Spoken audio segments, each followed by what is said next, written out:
Hi guys, and welcome to Reality with T. So let me talk about Rebecca and Zied. These are episodes 13 and 14, 90 Day Fiance. So remember, Zied is over here and Rebecca's working at like a hamburger joint. And now he's dropped the bombshell that Ramadan is coming, and one of the rules of when during that month of Ramadan is that you cannot live with, I guess, or be in the vicinity of, a spouse or significant other if you're not married. So now he wants to rush the wedding up so that they're married within the next week or two, so that when Ramadan comes, he won't have to move out of her house for that month or go home, or she would have to move out or whatever. The issue is that she doesn't have the money to put him anywhere else. He damn sure don't have the money, and he has nowhere to go. And she's like, you just dropped this bomb on me. Why didn't you tell me before? And then she's also questioning, like, so are you just like like a 1 month out of the year type of a devout Muslim? Like, you never even, everything else, every other rule you have completely not even worried about. I mean, you've been sitting up here living with me the entire year. All of a sudden for this month, you don't, is you now it's so important that we can't live together. So, she's a little bit upset. So basically, she starts off the episode saying, episode 13, that I will not marry you before Ramadan. She says it's not going to happen, right? Like, she doesn't want to marry him in 2 weeks. She doesn't want to be forced. She doesn't want to be forced to have like a courthouse wedding when she actually wanted a real wedding. Even though it's wedding number 4, it's her last wedding to her, right? And so she says, basically, you're going to have to stay somewhere else because you're not going to rush me into marrying you. And he just said, like, he's not happy about that. And she said, listen, maybe you could stay with my daughter Tiffany, right? So the next episode, we find out he can't stay with Tiffany because she's moving out. So that's when she questions him, like, you get pick and choose when you want to be a devout Muslim. You know what I mean? Like, why am I just hearing about this? And she said her Moroccan ex did the same thing.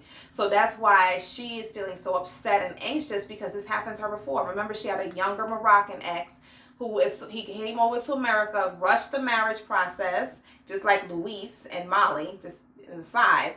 But and then he changed up on her. Basically, he just wanted to come over here and get the green card, and she was devastated, heartbroken, the whole thing. And it sucked even more because her family was telling her the whole time that this would happen, and it happened. So now it's like, okay, I have my second Muslim,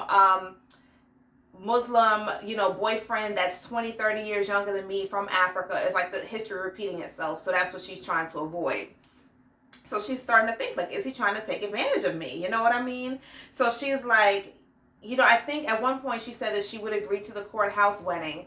And she said, I'm not happy about it. And I want to let you know that I'm not happy about it. Which is kind of profound, because it's like, I'm telling you, like, you're my spouse and you're pretty much forcing me to do something that I'm not comfortable with and I'm not happy about.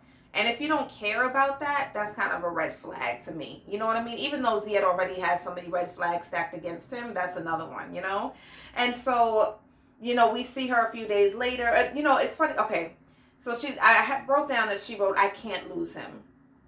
And I'm thinking that is why a lot of women get into these situations, like even in regular everyday situations, that thinking of like, I can't lose him, so I'm going to do anything to keep him. When in reality, you should be thinking about it like, he can't lose me. You know what I mean? He shouldn't want to lose me. You know what I mean? Like, you shouldn't have to jump through hoops in order to keep him and do all these things you're uncomfortable with. To me, that is going against everything that you should be doing. He knows you can't lose him. That's why he's going to force you to do things that you're uncomfortable with. You know what I mean?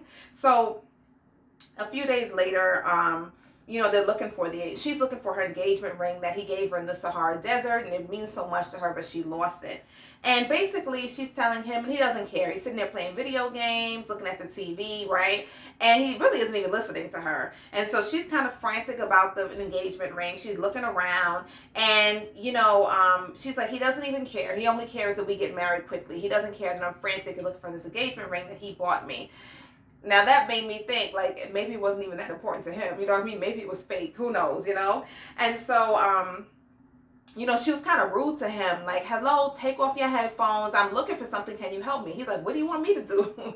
But it just reminded me of a teenager, which was like, okay, number one, you bought him the video games. You knew when he came over, he would have nothing else to do but play it. And that's what he's doing. And he is like a teenager. You know what I mean? He's got the headphones on. He takes them off like, Ma, what do you want? I'm playing my video game. It was the same type of thing. You know what I mean? And it's like, you knew what you were getting into, because she went to the store saying, I need a video game. And the last video game I bought was for my son. So You knew what this was, right?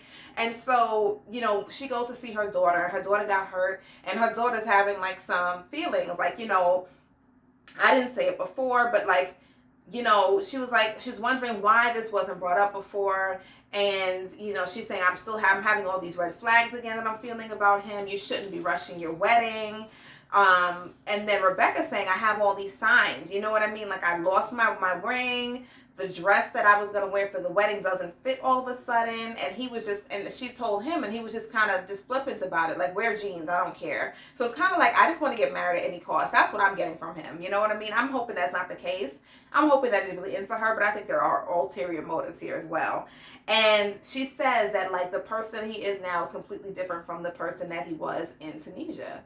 So it's interesting. We're seeing the same thing happen. I'm just hoping that she's protecting herself, her money, her funds, her heart, everything when she goes through with this whole situation. I hope bad things don't happen to her, because she's one of those people that just hold out for love and the big fairy tale. So you hope that they don't get their feelings hurt, over and over and over again. So again, the daughter's letting her know, Ma, you need to be careful. This doesn't sit right with me. And again, she doesn't listen to her daughter. And her daughter says, I know you're not going to listen to me. You didn't listen to us the last few times, but I at least have to let you know how I feel. And Rebecca says, I didn't listen to my people. I'm still going to do what I want to do, but I hear what they're saying. You know what I mean? So she's, I don't know, is she a glutton for punishment? I don't know what it is, or just a complete, like, just falls completely head over heels in love, looking for the fairy tale. I don't know, but I hope that, he doesn't break her heart, because it just sucks when we watch it on TV that it happens, So, she did say at the end, nothing feels easy and beautiful about this marriage. And that's what I see marriage as, something that should be easy and beautiful. And there's so many things happening that is letting her know that this is not the case. So I'm hoping for the best for her, but we should prepare for the worst, because I do see changes in Zied as well. So we'll see how this goes. Anyway, let me know what you think. Click the like button. Please subscribe. Please click the notification button. And I will see you for the next review. Talk to you soon. Thank you. Reality with T. Bye-bye.